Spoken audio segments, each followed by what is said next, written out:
Good afternoon, Gills fans. Welcome back to the latest episode of Gills in the Blood TV. It is Easter Monday and it's as big as can be this afternoon. Gills are in action at Bloomfield Road against fellow playoff hopefuls Blackpool. They currently occupy the last playoff berth. We sit just outside, a couple of points behind, having played a couple of games extra than plenty around us. But a win today would do wonders for the confidence that is already high enough and maybe dent the momentum that the Tangerines currently have. The Tangerines themselves are on a 12-game unbeaten run. Gills have only lost 1 in 8.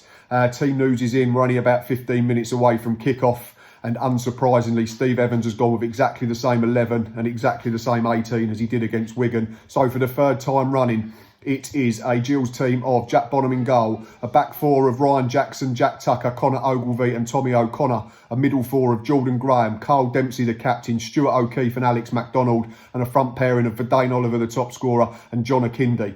The Gills bench today, Sacha Bastien, Henry Woods, Robbie McKenzie, Matty Willock, Ollie Lee, Tyreek Johnson and Dominic Samuel, who has had a couple of cameos from the bench since returning from injury. For Blackpool, we're just looking at their team. Top scorer Jerry Yates is in the side, somewhat unsurprising. I think he's got 16 in the league this season. Sully Kaikai is fit despite, according to media reports, having a bit of a problem. So he's come through a fitness test or something like that. Ellis Sims, who scored in the win at Swindon, partners Jerry Yates up front. So both goal scorers from their most recent game are on the pitch from the start. Chris Maxwell, a keeper that I rave about plenty, he's in goal, he's the captain.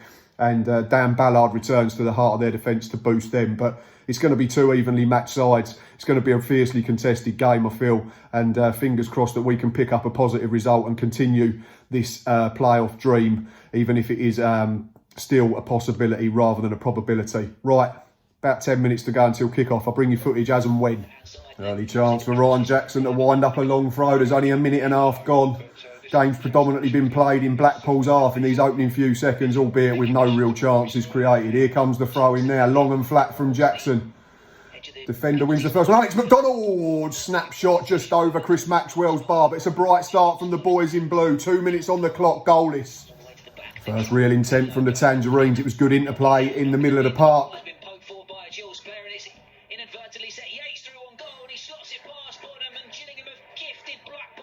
And as I say that, Blackpool have taken the lead. I'm not really sure what's happened. I was just talking about a previous chance. All of a sudden, Jerry Yates is through on goal, 1-on-1. 16 goals to his name already. Sadly, he's made no mistake. It's Blackpool 1, Gillingham 0.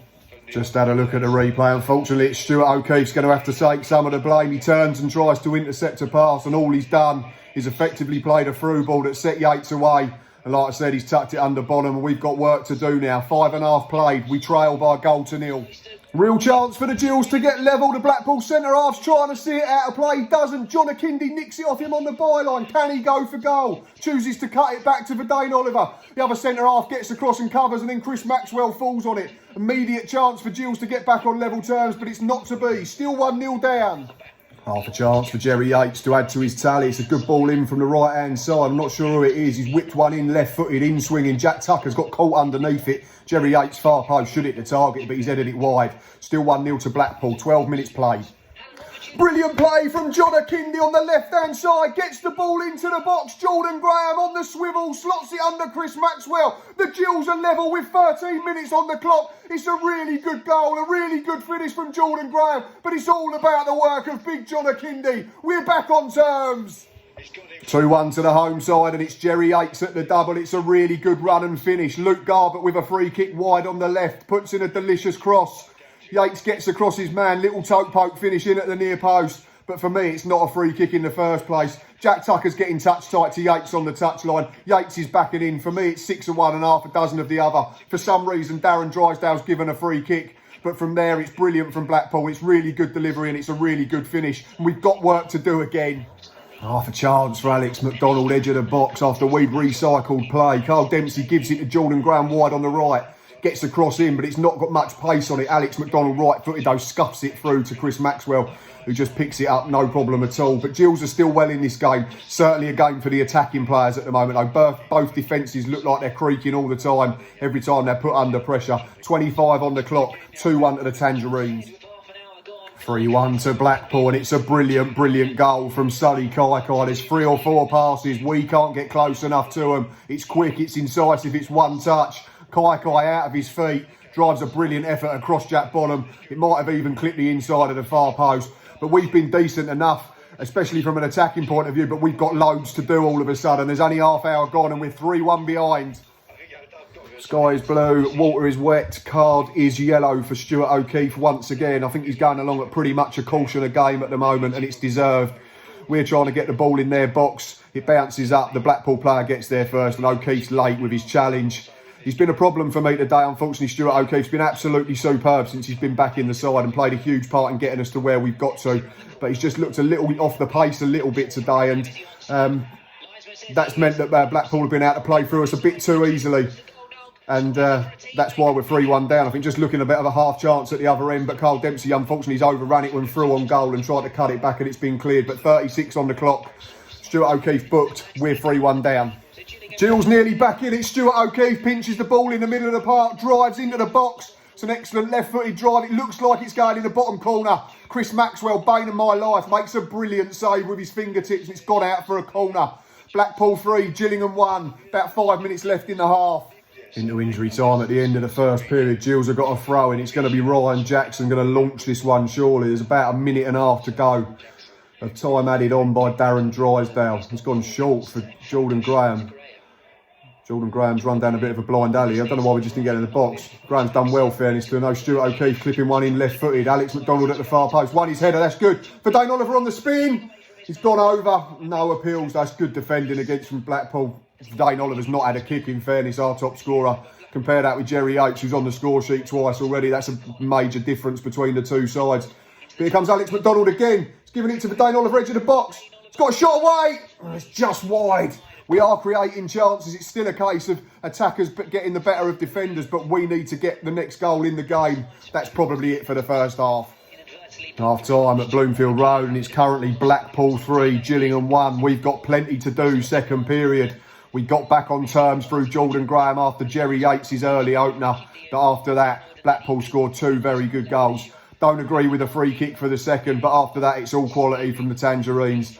The third one the same. They passed us off the park there, and it's a really good finish from Sully Kaikai. We've not been without chances. We just had the Verdane Oliver snapshot at the end. One from Alex McDonald, the John Akindi one, which he pulled back for Verdane Oliver early on.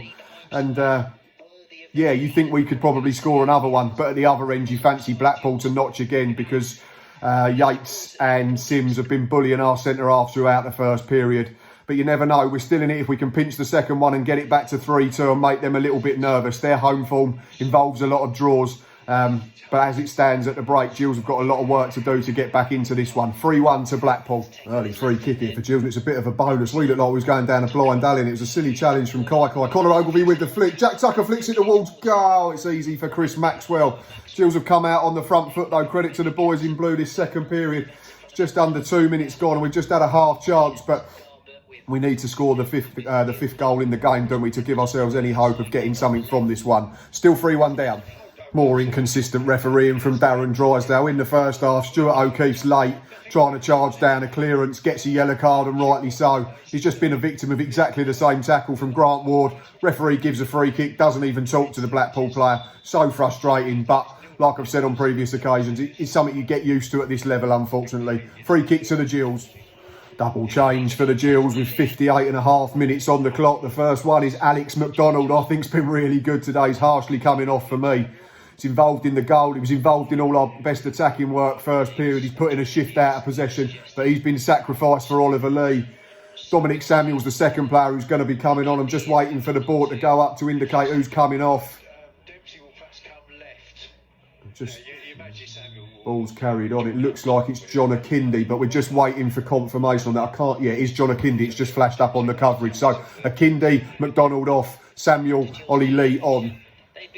Double change for the Gills was desired to have an effect in an attacking sense. It has, but at the wrong end, unfortunately. That's probably game, set and match. It's Blackpool 4, Gillingham 1. Sully Kaikai involved again. Good feet on the left-hand side. Squares it for Elliot Embleton. He's got to tap in from about 8 yards, middle of the goal, and he's never going to miss. Playoff dream is fading very fast. Blackpool 4, Gillingham 1. Throw into the Gills, deep into Blackpool territory, probably 3 yards from the corner flag on the far side. You feel, though, this has got to go in if Gills have got any small inkling of a miracle. It's 4-1 with 64 minutes on the clock.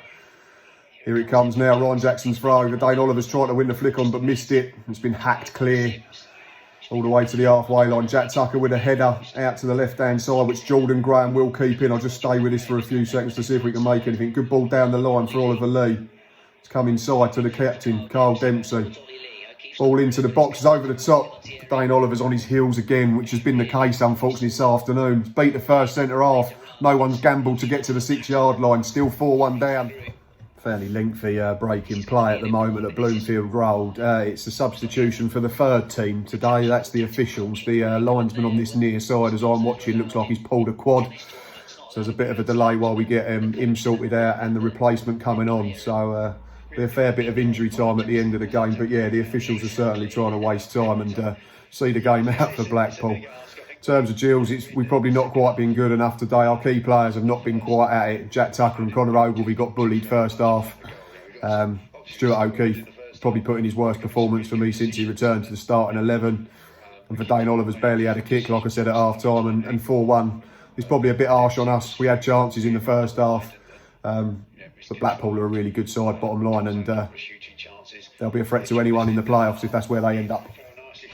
Good save from Jack Bonham in the last few minutes. It's that Josh Sims again. He breaks and turns over possession, and we've got people on the wrong side of the ball. Drives into our box on his right foot, stops, comes back onto his left. Ball takes a deflection, and Jack Bonham manages to fling up an arm and flick it over the bar for a Blackpool corner. Still 4-1. 3 minutes plus a lot of injury time still to come, but this is pretty much done. Ball's just come up from the fourth official. There's going to be a whopping 10 minutes of injury time, but it's Blackpool on the attack at the moment, and in all truth, Gillingham are not getting anything out of this game. If it was maybe 4-2 or still just 3-1, you might think they've got half a chance, but at 4-1 with only 10 minutes to play, this is done. Blackpool really good, probably the best team I've seen this season, certainly right up there alongside Lincoln and Peterborough. Full-time whistle has blown at Blackpool this afternoon at Bloomfield Road as it's finished 4-1 to the home side. A really chastening afternoon for Steve Evans. Gills got back on level terms after Jerry Yates' early opener, and we threatened to maybe go on and pinch the lead. Unfortunately, we conceded twice in quick succession midway through the first period. Still don't think the second should be allowed. It's not a free kick for me, but it's a good finish from Yates. Third one's a really good team goal from Blackpool. We did create bits and pieces ourselves in that opening 45 and could have got back to 3-2 just before half-time. Stuart O'Keefe forced a really good save from Chris Maxwell. But in terms of the second period, it was just how Blackpool wanted it to pan out. It was quiet. We didn't really create anything aside from an early Jack Tucker shot right at the start of the second 45. We then got caught by a sucker punch after making a double change. Within 2 minutes of Dominic Samuel and Ollie Lee entering the fray, we were 4-1 down. Sully Kaikai really good all afternoon, added an assist to his early goal, his goal in the first half as well, setting up Elliot Embleton for the goal that ultimately sealed our fate. And in terms of effort, we kept going to the very end, but we just weren't good enough on the afternoon. And Blackpool put in a really good performance, and they'll be a threat to anyone in the top six if they get in them playoffs. But I think looking at the results today, Peterborough and Sunderland have drawn, so do Blackpool now think that they can chase down the top two.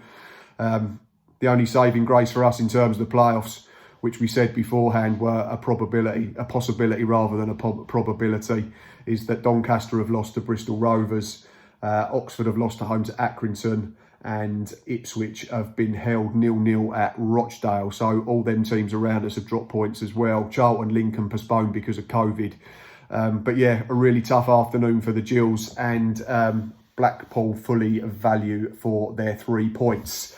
Right, that is enough from me. Thanks for watching. Thanks for listening. Please continue to like, subscribe, retweet, and check us out on all 4 social media platforms. I'll be back later on your YouTube screens for the Third Tier podcast and Easter Bonanza. Continue to check out the Fan Hub app and look out for them golden tickets to bypass the waiting list. If you're new to the channel, please keep subscribing to Gills in the Blood TV. It's greatly appreciated. I'll be back later in the week. But until next time, up the Gills.